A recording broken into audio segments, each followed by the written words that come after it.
Onde está o novo? Onde está o vello? Onde está a inxuria? Onde está a lei? Onde está o amor? Onde o desexo?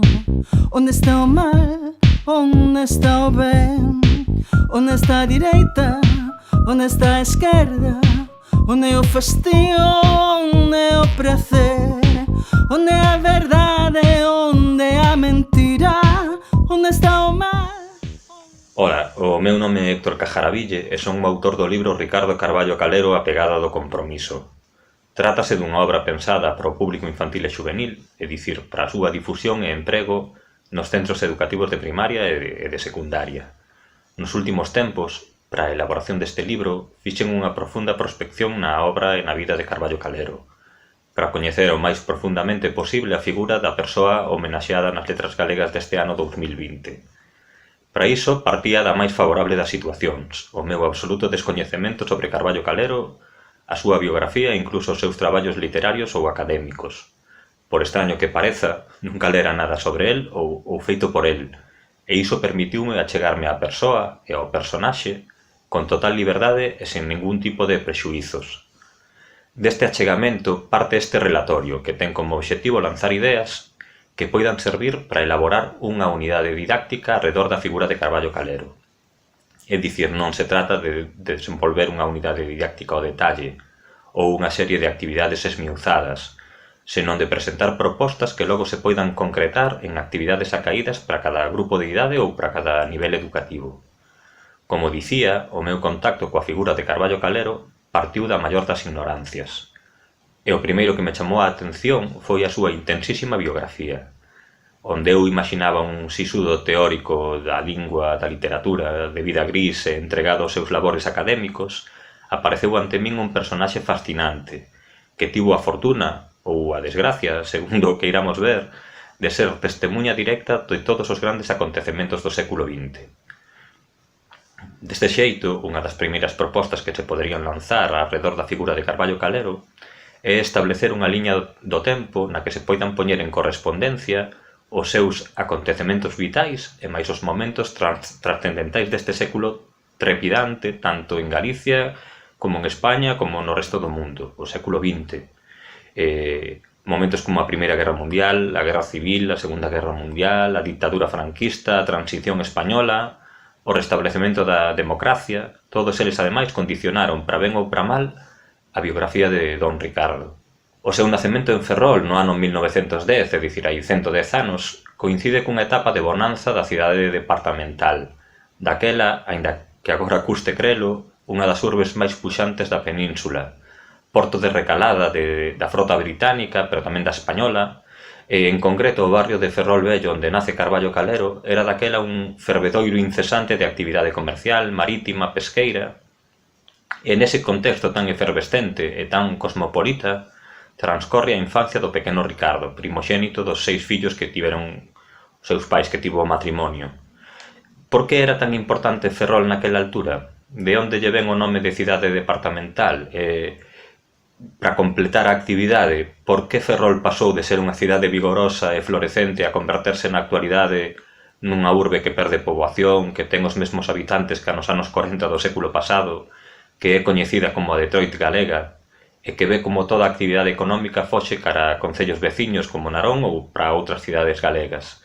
Sería algo sobre o que reflexionar ou sobre o que establecer unha actividade de investigación. Dando un salto no tempo, ata 1919, nese ano o pequeno Ricardo perde a súa nai, e perde a vítima da mal chamada gripe española. Neste caso poderíamos afondar en dúas cuestións distintas. Por un lado, por que a gripe do ano 1918 e seguintes foi chamada gripe española, cando en España tivo moita menos incidencia que noutros países da nosa contorna? Seguramente se trata da maior pandemia sufrida pola especie humana, cun número de vítimas mortais que oscila entre os 20 e os 40 millóns de persoas, segundo as fontes que fagan o reconto. E iso só entre os seres humanos, porque o andazo afectou tamén de forma devastadora os animais domésticos e algunha especie de animal salvaxe tamén. A partir de aí, pode establecerse unha correspondencia entre aquel período e a situación actual, é dicir, outra pandemia a nivel global que xa leva cobradas por menos centos de miles de víctimas, xa máis dun millón seguramente, en todo o mundo, e tamén se podería facer mención a que o suceso que en maior medida condicionou a vida de Carballo Calero, a morte da súa nai e o feito de que este ano das Letras Galegas 2020 a el dedicado se desenvolva neste contexto de pandemia, non deixa de ser unha lutuosa casualidade. E non só iso, porque tras a morte da nai de Carballo Calero, o seu pai casou coa irmá desta, que tamén faleceu ao pouco tempo, de modo que podemos dicir que o pequeno Ricardo quedou orfo de nai 2 veces, e ademais en moi pouco tempo. Converteuno iso nun neno introvertido, pouco amigo de festas, serio e maduro demais para a súa idade? Seguramente sí, e seguramente tamén influiu en que aquel neno, en lugar dos xogos infantís, buscase o seu refuxio en actividades como a lectura, o teatro ou o cinema, ou mesmo na escrita, porque non hai que esquecer que as primeiras obras literarias de Carballo Calero, case todas pezas teatrais, foron escritas cando tiña 9, 10 ou 11 anos, aínda que por desgraza non se conservan, pero si se sabe que as escribiu con esa idade. O triángulo vital de Carballo Calero establécese entre as cidades de Ferrol, a súa cidade natal, pero despois tamén Santiago de Compostela e a cidade de Lugo. Sería interesante desenvolver de maneira presencial ou virtual un roteiro por cada unha desas 3 cidades, empezando por suposto pola cidade de Ferrol.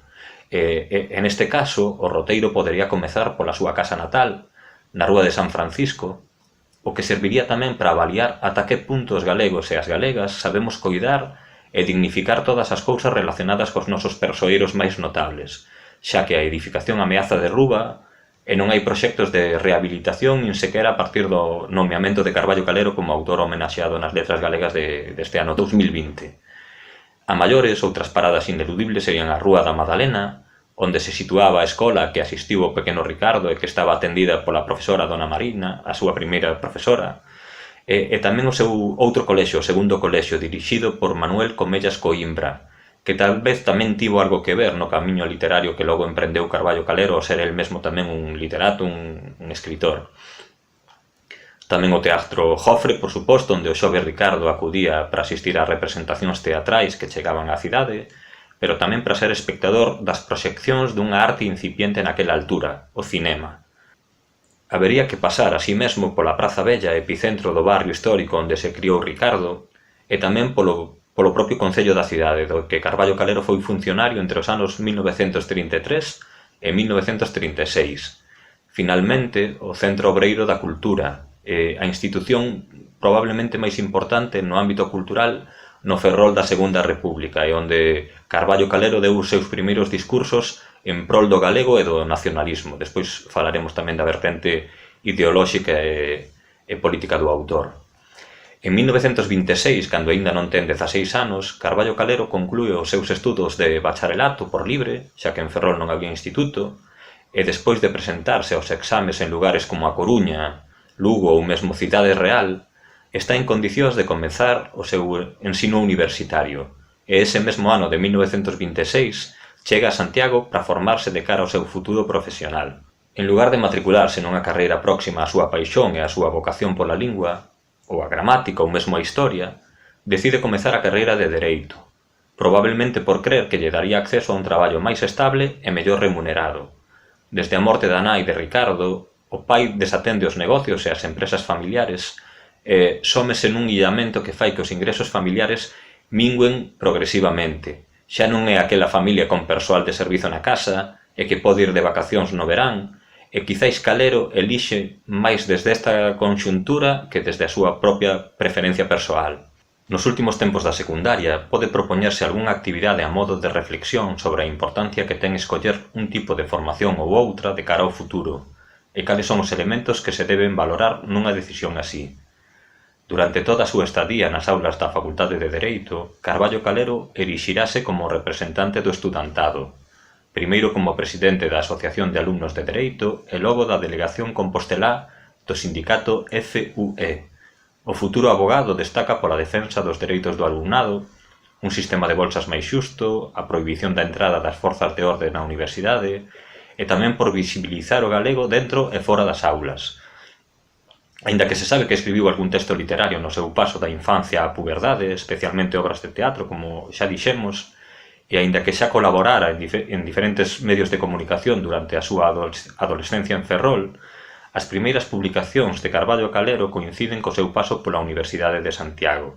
Obras poéticas, en primeiro lugar Trinitarias, publicada en 1928 en castelán, e Vieiros, do ano 1931, xa íntegramente en galego, que demostra esa deriva cara ao compromiso coa lingua propia. Aínda que Carballo Calero probou en todas as polas da literatura, e tamén doutros xéneros extraliterarios, sempre se definiu a sí mesmo como un poeta, por riba de calquera outra das súas múltiples facetas. Podería ser de interese, entón, escoller algún dos poemas de Vieiros para a súa análise na aula, deixando ben claro que son versos escritos por un rapaz galego de cidade con 15, 16 ou 17 anos, e que dan idea, calquera deles, da madurez e da fundura da lírica do xove Carballo Calero. Podería probarse tamén o desenvolvemento dun taller de escritura poética no que o alumnado elabore as súas propias composicións a partir dun tema dado ou de forma libre, ou empregar como punto de partida para ese taller un dos escasos textos de literatura infantil de Carballo Calero, o relato As pitas baixo a choiva. A época universitaria servirálle a Carballo Calero, ademais de para formarse na carreira de Dereito pola que finalmente se decantou, como vimos, tamén para entrar en contacto co mundo do galeguismo, é dicir, a defensa dos intereses de Galicia, do seu patrimonio histórico e cultural, da súa lingua e da súa presenza naquelas instancias en que se toman decisións con respecto a ela. Incorpórase con entusiasmo a institución máis relevante neste ámbito naquela época, o Seminario de Estudos Galegos, creado no ano 1923, por persoeiros como Antón Losada Diéguez, Armando Cotarelo Valledor, Vicente Risco, Ramón Otero Pedrallo, Castelao, moitos deles, por certo, integrados no denominado Grupo Nós, do que este ano, 2020, se cumpre o seu primeiro centenario. Por tanto, aproveitando a efeméride, unha parte da unidade didáctica arredor da figura de Carballo Calero podería consistir en establecer unha listaxe de persoeiros da nosa cultura, naquela época, e identificar entre eles os membros do Grupo Nós, para logo elaborar breves recensións biográficas de cada un deles, que finalmente se poñerían en común diante do resto da clase durante unha das sesións lectivas. Ademais do magisterio dos veteranos, Carballo Calero descobre axiña que comparte inquedanzas e angueiras cun grupo de estudantes universitarios máis ou menos da súa idade, cos que participará en todo tipo de acontecementos culturais, proxectos de investigación ou simplemente paseos e faladoiros. Entre eles, Xosé Filgueira Valverde, Antonio Fraguas, Sebastián González, Fermín Bouza Brei, Francisco Fernández del Riego, Domingo García Sabel ou Álvaro Cunqueiro. Quen foron cada un deles? Que achegas realizaron a nosa cultura ou a nosa sociedade? Podería ser tamén unha interesante actividade de investigación que poñerá o alumnado en contacto cunha serie de nomes que non os coñeceren aínda, a vos seguro, nalgún momento do seu percorrido polo ensino, volverán escoitalos e terán que afondar nas súas respectivas figuras e biografías. Ben, en 1931, Carballo Calero, con 20 anos, remata os seus estudos en Santiago e regresa ao seu Ferrol natal, desta volta acompañado pola que xa será a súa compañeira para o resto da vida, a luguesa María Ignacia Ramos, estudante de Filosofía e Letras e que tamén tiña certas inquedanzas literarias. Chegou a publicar algunha obra e tamén tiña colaboracións xornalísticas baixo o pseudónimo de María Silgar. O feito de que María Ignacia Ramos prescindise de desenvolver unha carreira literaria en Porela para se converter na compañeira de vida de Carballo Calero, na súa axudante, pode dar pé a un interesante debate sobre o papel da muller na sociedade naqueles tempos, que se podría extrapolar en gran medida ás circunstancias actuais, onde as cousas parece que mudaron enormemente, pero logo resulta que a pouco que afondamos descubrimos que non sempre é así. Cando chega a Ferrol, decide non exercer a avogacía, a profesión para a que se formara, e busca outro xeito de ganar a vida. Sabe dunhas oposicións a administrativo que convoca o Concello de Ferrol e a ela se presenta. Debido a que a súa preparación e capacidade están moi por riba do resto de aspirantes, Carballo Calero obtén as mellores cualificacións e dende o ano 1933 pasa a ser funcionario do Concello de Ferrol. Ademais desta primeira experiencia laboral, a súa segunda xeira ferrolá entre os anos 31 e 36 estará marcada por acontecementos clave entre os que podemos destacar os seguintes. No mesmo ano 1933 casa coa súa noiva María Ignacia Ramos, un matrimonio que se estenderá por máis de medio século ata a morte do autor no ano 1990. Calero segue colaborando con diferentes medios de comunicación e publica novos títulos dentro da súa intensa produción poética. La soledad confusa no ano 1932, que será a súa última obra en castelán, e O silenzo asionllado do ano 34 xa en galego, como o resto da súa produción literaria posterior. No ano 32 inicia unha nova carreira universitaria, Filosofía e Letras, a mesma que cursara a súa muller e que vai moito máis na liña das súas paixóns e vocacións que, por suposto, o dereito. No ano 35 remata a carreira de Filosofía e Letras e empeza a pensar na posibilidade de emprender un novo camiño profesional, a docencia. En todo este período, 1931-1936, Carballo Calero visibilízase ideolóxica e políticamente máis que en ningún outro momento da súa vida, anterior e posterior. A súa vía de chegada ao mundo da política prodúcese a través da cultura, como camiño para tratar de resolver os problemas culturais de Galicia. Atopa o seu espazo no ámbito do nacionalismo e traballa para a consolidación desta corrente ideolóxica na cidade de Ferrol. Carballo Calero será un dos voceiros do Partido Galeguista na Bisbarra Ferrolá, unha formación política na que, por certo, ocupará certos cargos de relevancia, pero tamén participará en mítins, escribirá artigos de opinión, apoiará os candidatos do partido e, sobre todo, participará na redacción do anteproxecto de Estatuto para Galicia que despois, no ano 1936, será levado a Madrid para a súa aprobación por parte do Congreso. Este punto da biografía de Carballo Calero pode servir de desculpa para falar da condición de comunidade autónoma histórica que a Constitución lle outorga a Galicia e cales son as diferenzas co respecto de territorios que conforman o Estado español. Volvendo ao seu descubrimento da vocación docente tras cursar a carreira de Filosofía e Letras, Carballo Calero pide unha excedencia no Concello de Ferrol e ponse a preparar con moita intensidade as oposicións a profesor de secundaria. En xuño do ano 1936 marcha para Madrid, onde se van celebrar os exames para todo o Estado. A expectativa é votar fora de Galicia uns días, como moito unhas semanas, pero finalmente Carballo Calero non volverá a pisar terras galegas ata 5 anos despois. Que sucedeu? Pois que a Carballo Calero o golpe de Estado do 18 de xullo de 1936 e a posterior guerra civil que se desencadea, cólleno en Madrid mentres está a presentar a esas oposicións. Ademais, xusto nos días anteriores á contenda bélica, recibe a noticia de que fora pai da súa primeira filla, Margarita, a que tardará aínda moito tempo en ver. A gran proba, unha calamidade espantosa, unha vergoña colectiva. Son maneiras en que Carballo Calero definiu aqueles anos de enfrontamento armado entre persoas do mesmo país, do mesmo lugar e ás veces da mesma familia. Contra o que outros escritores fixeron, Carballo Calero nunca quixo adozar, nin moito menos enxalzar, todo o acontecido entre os anos 36 e 39, senón que considerou sempre aquela etapa como a máis tráxica, a máis sinistra e a máis mesquiña da nosa historia. Nada máis iniciarse a guerra, Carballo Calero intégrase no batallón Félix Bárcena, do bando republicano, e participa na defensa de varios distritos madrileños. Logo é trasladado a Valencia e a Andalucía, o que ven conformar un triángulo entre Madrid, Valencia e Andalucía, similar àquel do que falábamos ao principio entre Ferrol, Santiago e Lugo. En abril de 1939, ao remate da Guerra Civil, Carballo Calero atópase na provincia de Xaén e alí é detido polas tropas nacionais vencedoras. Como centos de miles de soldados do bando republicano é conducido á prisión, no seu caso ao antigo convento de Santa Úrsula de Xaén, convertido en cadea como moitos outros lugares do mesmo tipo. Carballo Calero é condenado a morte, aínda que logo apenas se rebaixa a cadea perpetua e finalmente é sentenciado a 12 anos e un día de cárcere. Así e todo, pode considerarse un afortunado dentro daquela horrible traxedia colectiva, porque só botará preso 2 anos. En 1941, o goberno franquista ordena o seu traslado a Ferrol en condición de liberdade provisional. Eran tantos os prisioneiros daquela primeira posguerra que a dictadura era incapaz de darlles acubillo ou simplemente de garantir a súa supervivencia nas lamentables condicións hixiénicas e alimentarias en que subsistían. Así chega Carballo Calero a Ferrol en 1941, en liberdade condicional, nunhas condicións de saúde precarias, coa etiqueta de preso político e sen traballo, xa que o novo réxime eliminou a súa praza de administrativo no Concello de Ferrol.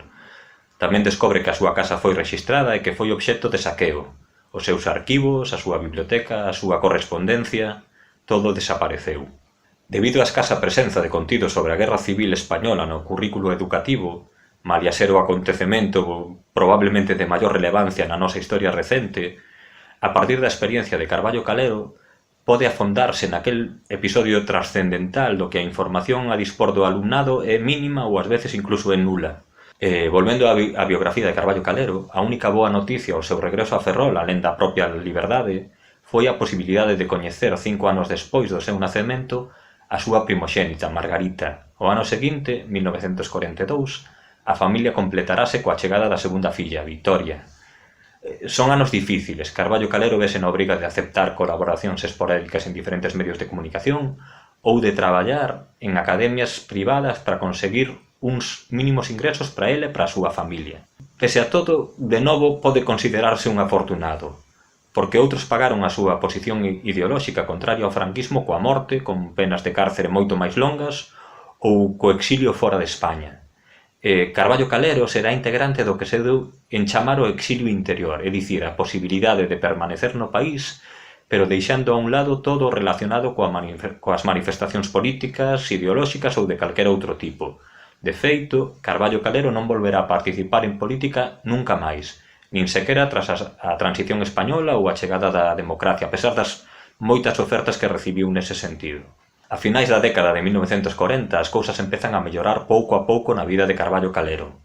Retoma as colaboracións nos medios de comunicación, entre eles o xornal compostelán La Noche, Faro de Vigo, a revista Vida Gallega e incluso a televisión británica, a BBC, que daquela mantiña unha emisión de programas realizados íntegramente en lingua galega, algo que tamén podría ser materia de investigación por parte do alumnado, porque a televisión británica que naquel momento tiña programas en galego, cando aquí ni siquiera tiñamos televisión.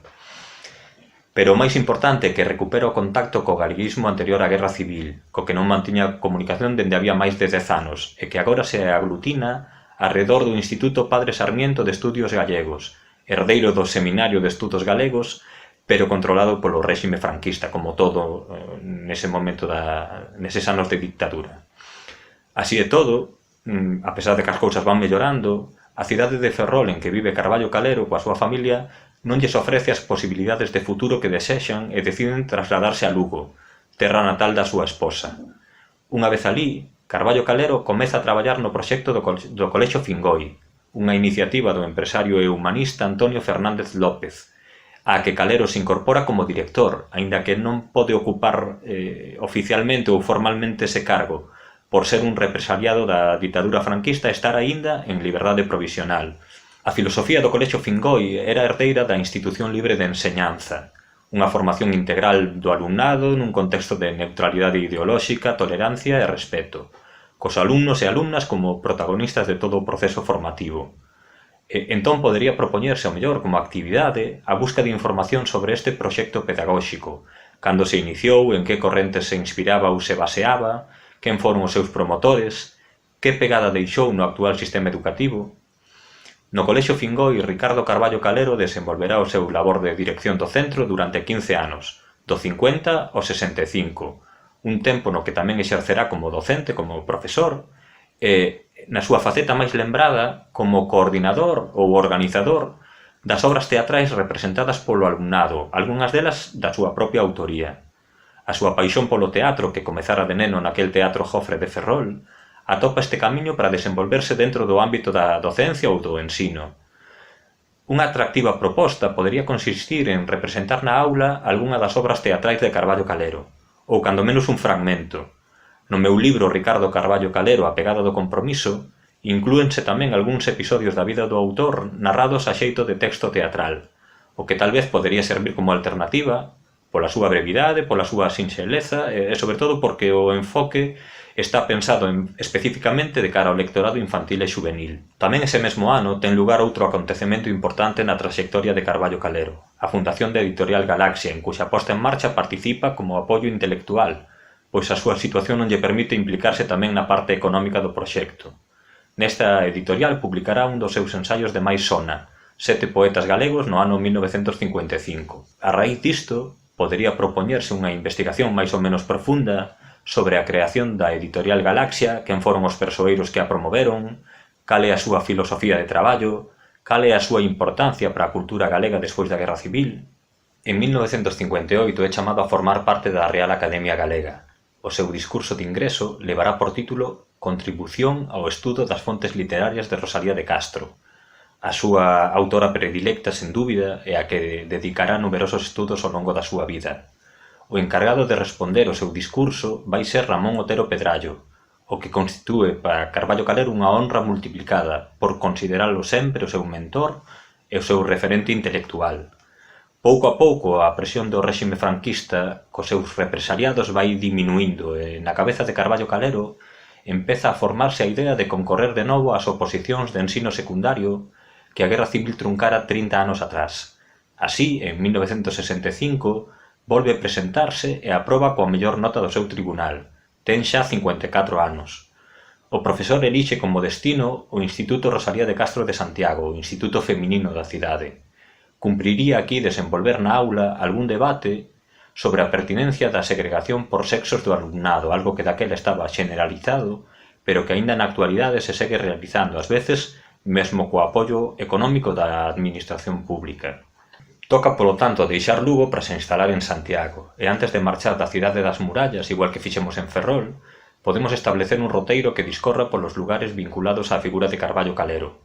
A estación do tren na que se despediu da súa muller no ano 36 para presentarse ás oposicións en Madrid, a igrexa de Santiago a Nova onde casou no ano 33, o Colexio Fingoi aínda en activo, o Café Méndez Núñez, de cuxos faladoiros era asiduo xunto con outros persoeiros da cultura lucense, as rúas de San Roque e do Bo Xesús en que viviu, ou o Círculo das Artes onde tantas veces falou.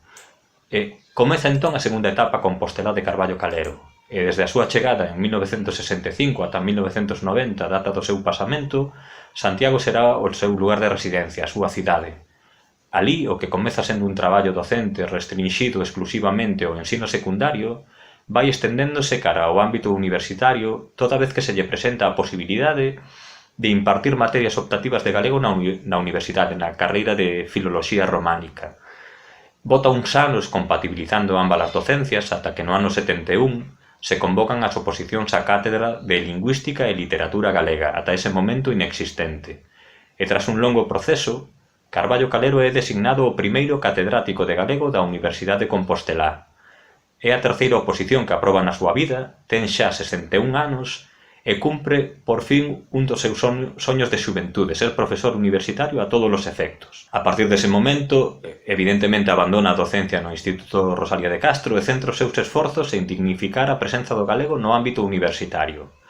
O primeiro do que se decata é das enormes carencias en canto a material disponible para impartir dignamente as materias da súa cátedra. Dicionarios imprecisos, bibliografías incompletas, historias da literatura sen criterio e parciais, gramáticas desfasadas. Estes dous últimos materiais, unha historia da literatura galega e unha gramática moderna, son os que máis bota en falta Carballo Calero cando empeza a impartir clases na universidade. E en lugar de agardar a que outros os elaboren, ponse el mesmo mans á obra para desenvolvelos de xeito persoal.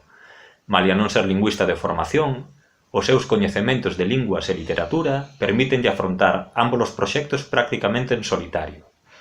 Así, a súa historia da literatura galega contemporánea realiza un amplo percorrido polos autores e obras desde 1808 ata 1936, con especial atención ao rexurdimento e especialmente a Rosalía de Castro, que, como xa dixemos, para ele é a figura máis destacada da nosa literatura. A gramática elemental del gallego común nace como unha petición da editorial Galaxia de facer unha gramática con criterios científicos, algo que ata ese momento non se fixera. Carballo Calero nesa época tamén participou na redacción das primeiras normas publicadas pola Real Academia Galega para tratar de unificar o uso escrito do galego no ano 1971. Tanta actividade teórica e académica deixan pouco espazo para a creación e deste xeito as publicacións literarias de Carballo Calero prácticamente desaparecen durante as décadas dos anos 60 e 70.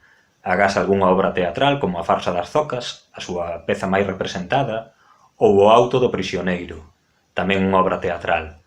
No ano 80, con 70 anos, Carballo Calero xubílase como catedrático de Lingüística e Literatura Galega. Pero iso non quere decir que deixe de traballar. De feito, esta derradeira década da súa vida será de enorme actividade, abrindo novos camiños no seu percorrido vital e retomando outros que por diferentes razóns deixara temporalmente a un lado. É dicir, todo un exemplo de envellecemento activo que pode ser obxecto de debate na aula, pois posiblemente o alumnado asocie xubilación con inactividade ou mesmo cunha etapa sen gratificacións persoais de ningún tipo. Carballo Calero segue asistindo diariamente ao seu despacho na Facultade de Filoloxía, nunha sorte de profesor emérito cando aínda esta figura nin sequera se creara na Universidade de Santiago. Alí se citan continuamente alumnos e alumnas que van pedir orientación, consellos académicos ou a expoñer dúbidas que o vello profesor se amosa sempre encantado de aclarar e resolver, contra a fama de antipático e atravesado que algúns lle apuxeron. Esta década de 1980 é a da recuperación da actividade literaria que deixara de lado para centrarse na súa faceta docente. Así, no xénero poético, publica novos títulos como Pretérito imperfeito, no ano 80, Futuro condicional no 82, Cantigas de amigo e outros poemas no 86 e Reticencias, xa no ano 90 en que falece.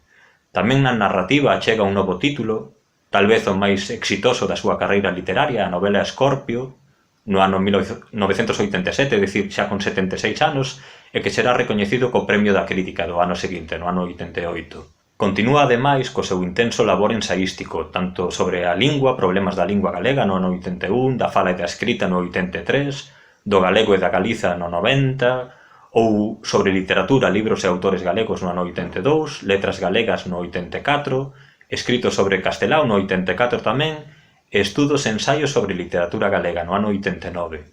Este último período da biografía de Carballo Calero caracterízase polo distanciamento social, lingüístico e ideolóxico do galeguismo oficial e pola súa conversión na figura máis relevante da corrente denominada reintegracionismo, que busca a aproximación entre dúas linguas irmás como son o galego e mailo portugués. Para Carballo Calero, o galego e máis o portugués, que naceu da expansión do galego cara ao sur, teñen como vía natural a súa reunificación. Calero concibe o reintegracionismo como un exercicio de coherencia coa historia, primeiro de nada, e tamén consigo mesmo e cos autores anteriores a él, como os padres Feijóo e Sarmiento, o propio Castelao. Para visibilizalo, mudou o seu apelido Carballo con B e dobre L a Carballo con V e LH, o que coincide coa grafía portuguesa a que el pretendía achegarse. Para Carballo Calero, o achegamento entre o galego e o portugués, un idioma co que forma unha unidade lingüística histórica, era a posibilidade tamén de abrirse a unha comunidade de máis de 200 millóns de persoas nos 5 continentes, a chamada lusofonía. Porén, a opción do reintegracionismo foi desbotada polas institucións encargadas de decidir o futuro da lingua, o que a Carballo Calero tamén lle supuxo quedar relegado, marxinado ou excluído de entidades, proxectos e tamén de recoñecementos ao seu traballo. Na aula pódese traballar a corrente reintegracionista a partir de algún texto do propio Carballo Calero, por exemplo, un fragmento da novela Escorpio, para que o alumnado detecte cales son as diferenzas entre o galego normativo e a corrente defendida polo autor. E para exemplificar a lusofonía podemos recorrer a vídeos sobre calquera aspecto procedente do Brasil. O brasileiro é unha variante do portugués perfectamente intercomprensible con respecto ao galego, máis aínda que o propio portugués. A morte chegoulle a Carballo Calero aos 79 anos, o 25 de marzo de 1990, na cidade de Santiago, en que botara o último cuarto de século da súa vida. Mala a súa orixe ferrolá e a súa profunda vinculación con Lugo, alí tiña case toda a súa familia, Carballo Calero escolleu o cemiterio compostelán de Boisaca como lugar onde descansan os seus restos. Queda por establecer un roteiro que poña en relación a cidade de Santiago de Compostela cun dos seus habitantes máis ilustres, un compostelán máis malia non ter nacido alí. O percorrido podería empezar polas rúas da Fonte de San Miguel, o tránsito dos gramáticos á Cibechería ou a Troia, onde se localizaban as pensións en que Carballo Calero viviu durante os seus anos universitarios.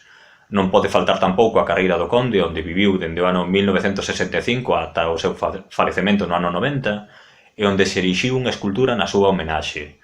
O Instituto Rosalía de Castro e a Facultade de Filoloxía daquela na Praza de Mazarelos, en que impartiu clases, o bar Derby en que asistía aos faladoiros das grandes figuras do galeguismo, o paseo da Ferradura na Alameda, por onde paseaba cos seus compañeiros de estudos e de inquedanzas, a sede do Seminario de Estudos Galegos en Fonseca e, finalmente, a súa sepultura no cemiterio de Boisaca. Despois da morte de Carballo Calero, a súa figura seguiu presente en moitos sentidos, en moitos ámbitos e por moi diferentes motivos. É a pegada do compromiso a que eu me refería no título dese libro que escribín en torno á súa figura, e que se pode notar en cuestións como as seguintes: reedición das súas obras literarias e académicas, publicación de libros que tratan a súa vida e obra, inauguración de rúas co seu nome en lugares como Ferrol, Santiago, Lugo, pero tamén Ourense, Carballo, Narón, Arteixo, nomeamento como fillo ilustre de Galicia por parte do Parlamento Galego no ano 1996, celebración de diferentes actos de homenaxe,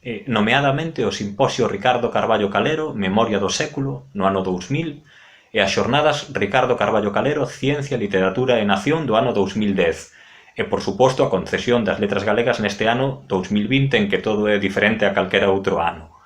E xa para rematar, outra forma de estar presente que pode dar moito xogo na aula, a utilización dos versos de Carballo Calero como base para composicións musicais. E aquí podemos encontrar, literalmente, de todo. Teño unha dor de Dous na fronteira, da que tamén hai unha versión de Carme Penín, Cando xa non te ame, de José Carballido, Un cabelo de anxo, de Alfredo González, Pra vos a verdade, de Uxía Pedreira, Pido tal vez, tamén de Uxía Pedreira, pero con Marful neste caso, Salterio de Fingoi, de Xoán Curiel, María Silencio, de A miña embala, e Non sei se matei, de Ruxe Ruxe, da que tamén hai unha versión do grupo Lavazada.